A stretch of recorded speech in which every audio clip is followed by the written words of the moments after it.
Hello everyone. Today Deanna and I are going to talk about many things. And first, I want to talk about these glasses that are so fabulous. Thank you, Monica. So Monica brought us this beautiful gift in this yellow and white box that said, when you open it up, something about bringing sunshine into your life. No, she said, "You are my sunshine." You are my well, it said on the sunshine. box, "You are my sunshine." Yes, and you know in Rochester that we don't see the sun in the winter very much, very limited. And so Monica, when we were talking to her yesterday, said that when she's on her way home from work, she puts these glasses on just because it brightens everything up. Yeah, so for anyone who's not living in Rochester or hasn't visited here in the winter, it's a lot of gray for months, And a lot of gray. clients are starting to tell me how it's really getting to them. And it's this time of the year that we all feel it. Yes. So if you want to brighten your days, look for the link in our description, or we're going to ask Monica to make a comment also. And To tell you where she bought them, because I have no idea. yes, so we're going to take them off now because of the glare. Yeah. But I love wearing these. Wow. I know, it makes what a such difference. a difference. So everything looks like, gray Yeah, right now. but with It looks those so on, bright. I love it. it looks like So- good sun shining. I'm putting these in my car, and so that, on my way into work when it's not sunny and I don't have my sunglasses on, which is most of the days in Rochester in the winter, I'm going to put these on. Yeah, it's so funny I'm so because excited. when our clients complain, I say, but did you grow up here in Rochester? And they're like, yeah. And I say, I know it's like this every year, and we all know it's going to be like this every year. But it's how do we prepare for that? And that's one of the ways to prepare for it. Keep these sunglasses for next year. They're not really, well, it's so funny because I was going to say they're not really sunglasses, No. but they are sunglasses. Right. Makes everything look sunny. Yes, So I love them. So they're the true meaning of sunglasses. Yeah. Sunglasses. I love it. Yeah, so today, as I said, we're going to start talking about mental health. And mental health is a very big subject everywhere now because of what we're all coming out of, in these last 3 years from what happened 3 years ago with our lockdown. And so it's interesting, I have my own story, my own experience with bipolar that I do share often. I love sharing my experience because of how it turns out, or how it turned out. So when I was in my 20s, it was I was around 26 years old.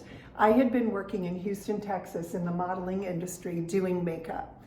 And I was working all day in the modeling industry, and then at night, because I was only 20 years old, I was just an apprentice, so I wasn't making enough to live on. And so at night I was a server. And in Houston, Texas, in 1980, it was boomtown. I made really good money for that time period, and it kind of kept me going, the serving.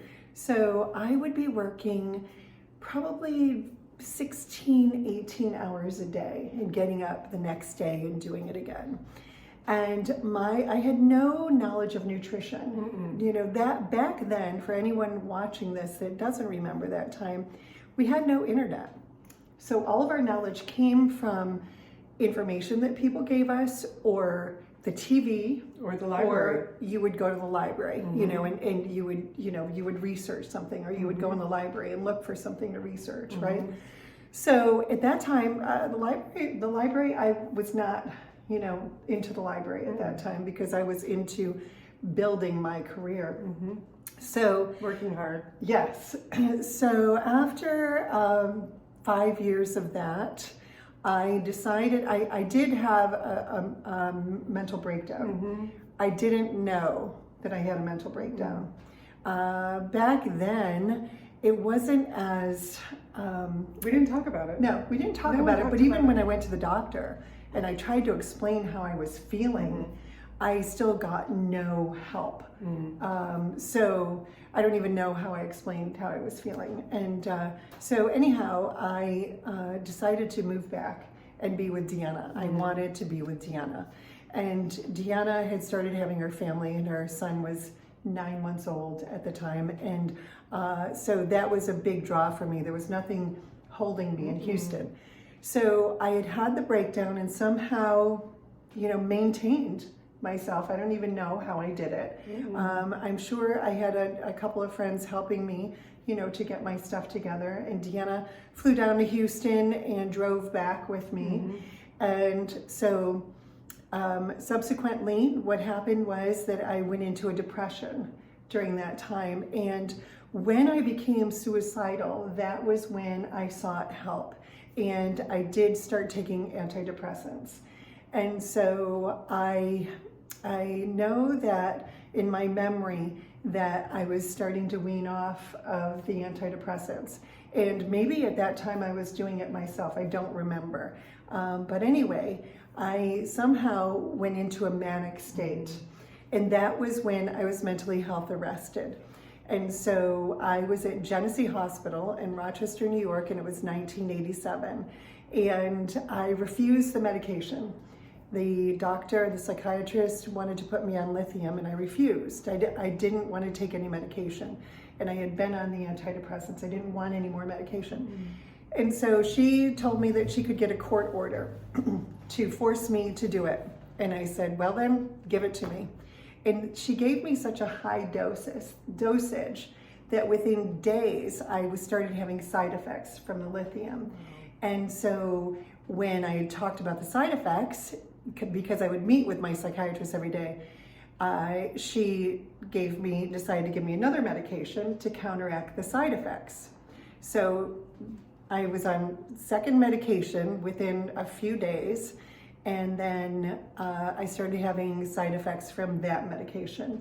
And by the time I was up to, a week and a half at that time, I was on 3 medications. And I'm sure that it was very high dosages. So every time I met with my psychiatrist and she told me I was bipolar, I said, no, I'm not bipolar. This is the reason I'm like this. I was working 18 hours a day. I wasn't eating well. I would eat, a drive-through hamburger at 2 o'clock in the morning. I was living on caffeine, nicotine, and recreational cocaine. Yeah, I was in my 20s, and that's what everyone did in Houston in the club industry. And so I would say the club and the modeling industry. And so I was young and I was naive. I had lived a very oppressed life growing up. So I didn't know anything and I was just going with the flow, right? So I said, no, I'm not bipolar. That's what I lived on: nicotine, caffeine, and recreational cocaine, and an occasional drink. And that's what would mess up your brain. Yes. Yeah. Exactly. Yeah. And she would not hear about it because back then there really wasn't a lot of knowledge about the body-mind connection. No. Or maybe if there was, it was not mainstream. Okay, so finally, I don't know how I did it, but as drugged as I was, I realized that if I just told her that I admitted, and I told her, and I knew this was a lie when I said this, that I was going to tell her that I was bipolar and agree with her so that she would, I didn't know what she would do, but sign you up. But back step just a moment, because the one good thing about Genesee Hospital, and looking back on this, in 1987, it must have been a grant or something that they had a yoga class in our wing. And so I went to yoga every day. And so I had that little bit of respite, oneness, the feeling of just a being in your body, a little taste of it, because I was so drugged up I couldn't really totally feel it, right? And so the day I was released, I said, yes, I'm bipolar, and I swear to God, as soon as I said that, she signed the paper and I was released. And I remember walking out of the hospital, and I remember looking up at the sky, because I can see it in my mind's eye right now. And I tore up the prescription. That was before it was all digital. I tore it up. It was, in triplicate because it was a controlled substance. And I vowed to never take another medication. Ever again? No. And then I started getting into yoga and meditation. And nutrition. You And did nutrition. the macrobiotic. Well, yeah, at one point I did. And I have to say, I did have an angel in my life. We all have angels. And I went back to live with my parents, and it was still an unhealthy environment because they had no idea. They had no idea what was going on, none. And so I one day ended up on the doorstep of my high school sweetheart's mother, Irene. And I had packed up my car, and I had been living in my car for a couple of days. I had no place to go, and she asked me if I wanted to stay with her. And I said, yes, I'd love to. And she looked at me and she said, Deborah, she said, she goes, you're not sick. She said, all you need is love and to get your hands into Mother Earth. And I remember that so clearly. It just made such a difference to hear those words after hearing for so long, you're sick, you're sick, you're sick. You need help, you need help, you need help. And here you go. And she was my angel. And, that was... And all she needed was love. And that was all. That was all I needed. I know. So like amazing, so profound. Yeah. And that we don't think about that. Love is an energy. Love is a vibration. It's something that we feel. And we feel it from other people.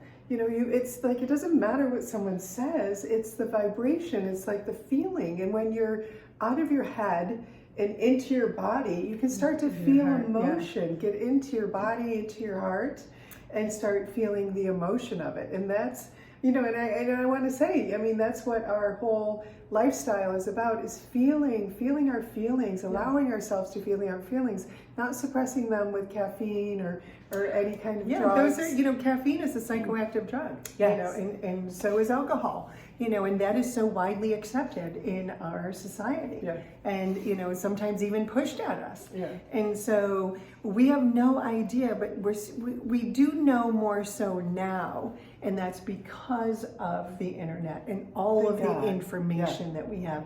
And people are more willing to talk about it. Yes. And it's not, Yes. a shameful thing anymore. No. So it's... Which brings me to, though, there are so many young people being diagnosed and labeled with bipolar, with borderline personality disorder, anxiety, and everyone's written a prescription. And so they attach themselves to that label. And especially in the social media world, of the 20-year-olds, in that age range right now, they're identifying. So influenced at that age. No, but I'm talking about now. Yeah, Yes, we are so so influenced. And they identify. Especially at that age. Yes, especially at that age. Yeah. We identify with that label. They're identifying with this label that's been given to them. And then there's all this information out there.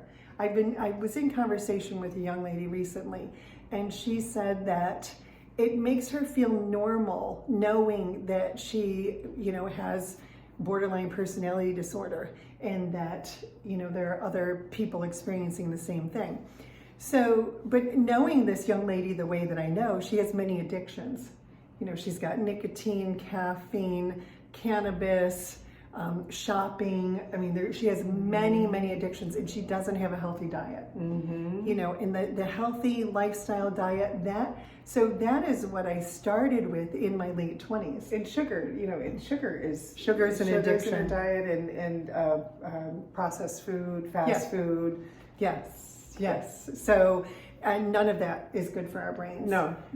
Glucose is really good for our brains, and glucose is the reason why I drink the heavy metal detox smoothie. It's for the glucose, and that's why I eat so much fruit. Now, It's good for the brain. Yes, and in the medications have a lot of heavy metals in them. So the heavy metals, so say you've got something going on because of all of your addictions, and then add the heavy metals to that in the medication, and in large quantities. And so that is that is just a recipe for storms, for cyclones to happen. And so you do feel out of control. Whereas love, nutrition, meditation, exercise.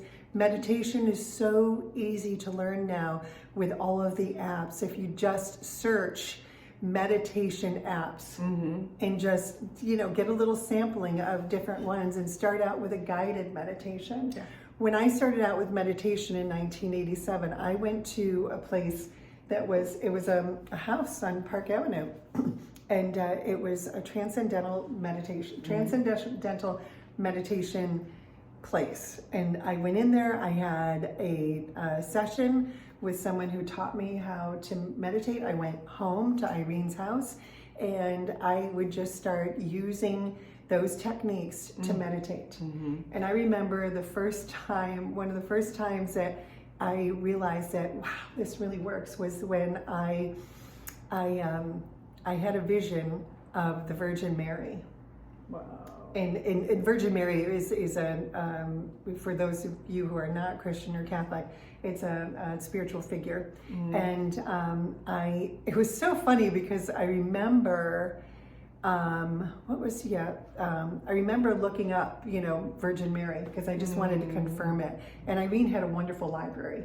And I just went right to an encyclopedia or dictionary and looked up to make sure that that's what I was seeing. Wow. Yeah, so and Mother Mary is all about maternal love. Yeah. It's about loving yourself.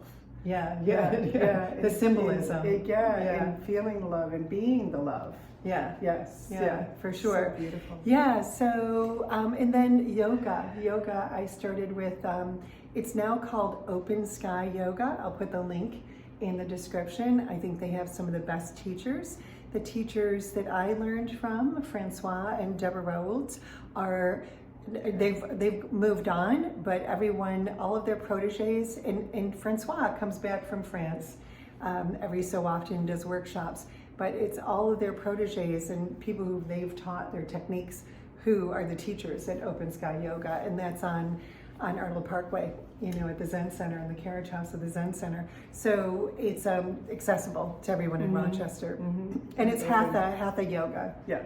And hatha yoga, brings you into your heart. It really does. Brings you into your body. Yeah, in the setting, being at the Zen Center in the carriage house, I mean, you just walk into it and you're like, you could feel, it's like you just feel relaxed, peaceful, relaxed, And actually, that's the environment that we create here in our studio. And at so home. And so many people walk in our door and they're like, it's just so relaxing here. I love the vibe, and it's really important for us to feel this way. So we create that environment at our home, and we'll get into that, what we do to do that. But I know that we need to move forward, and I wanted to hope you that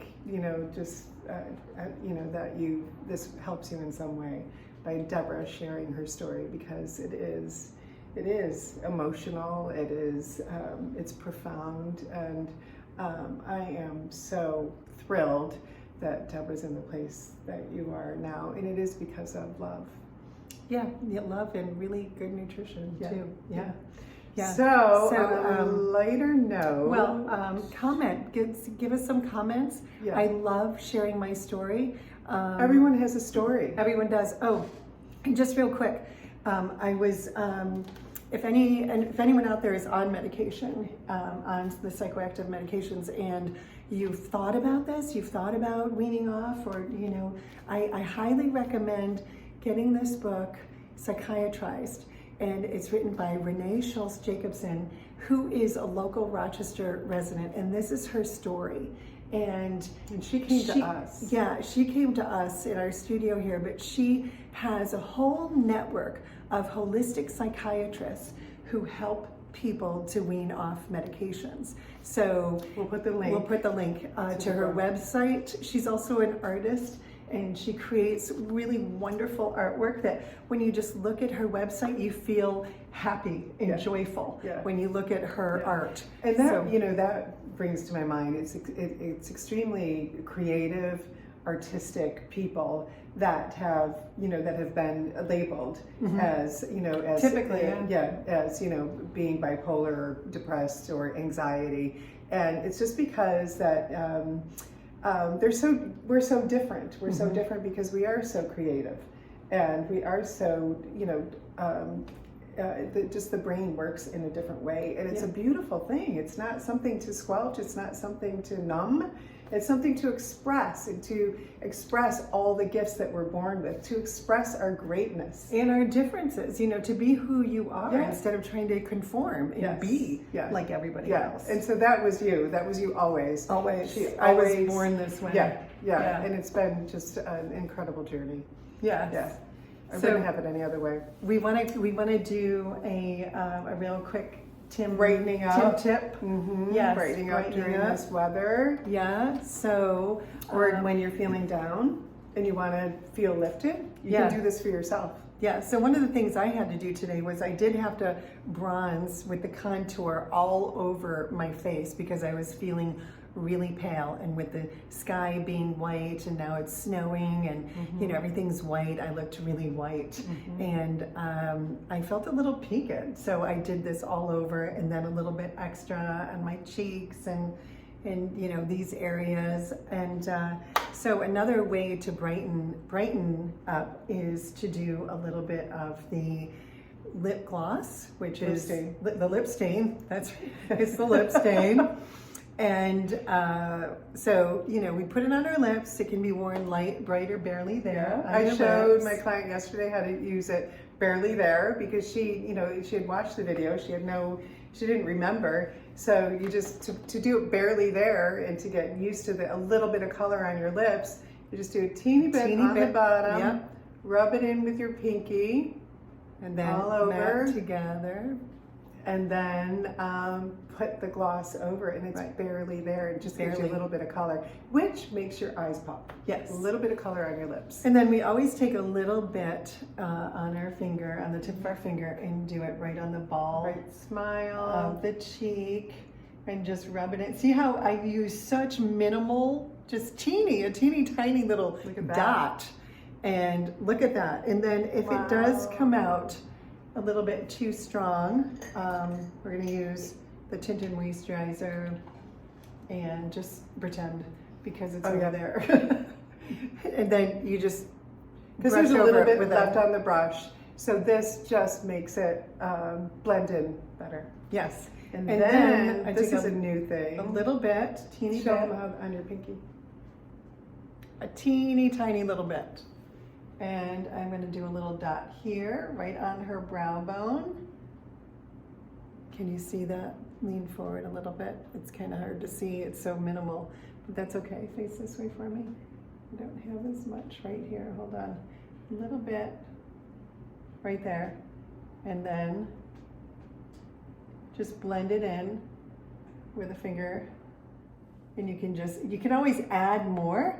You don't want it to be noticeable. You just want it to be a little splash, a little light splash of color But if it's too much, again, take your brush and just go over it. with your tinted moisturizer brush. Right. Yeah. And Easy. That's how you get, a little bit of a more brightness in your face. So the lip gloss, the lipstick, the lip stain can be worn here, here, and here. Minimal. And I many love it. many uses.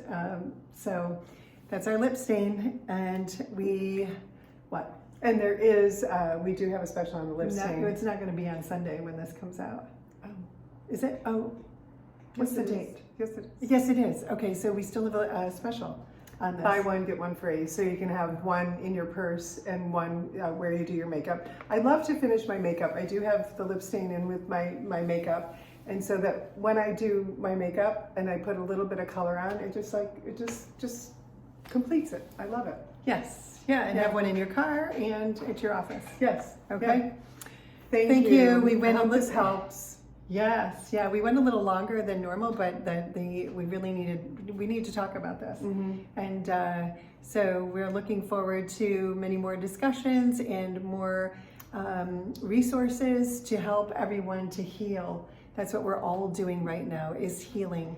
And we're hearing from our clients that are coming in to get their brows done, all their comments and how much they're getting from our talks, and we'd love for you to comment on the video in the YouTube application.